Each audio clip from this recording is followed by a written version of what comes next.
నువ్వు జేజమ్మవు కాకపోతే నీ మీద అడిగే కక్ష ఎందుకు? అదే ఎందుకు? నువ్వే జేజమ్మవి కాబట్టి. కాదు, అబద్ధం. వాడిని నాశనం చేయగలనని జేజమ్మని నమ్మితే అది ఎలాగో తనకి తెలిసే ఉంటుంది. మళ్ళీ పుట్టిన ఈ జేజమ్మకే అది తెలియాలి. జేజమ్మ చెప్పు. నేను జేజమ్మని కాదంటే వినిపించుకోరే. నా చుట్టూ ఈ కట్టు కదలేంటి? నీ చుట్టూ రగులుతున్న ఈ వినాశనం అబద్ధమా? నిజం. నిన్ను వాడు నాశనం చేస్తాననడం అబద్ధమా? నిజం. నిన్ను హింస పెట్టడానికే వాడు సమాధి బద్దలు కొట్టుకు రావడం అబద్ధమా? నిజం. నిజమే. అప్పుడు నువ్వే జేజమ్మ అన్నది కూడా నిజం.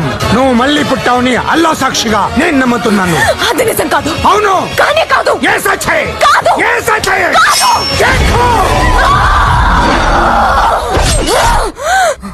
మాట నిలుపుకొంటివమ్మా జేజమ్మ, మళ్ళీ జన్మ ఎత్తినావమ్మా.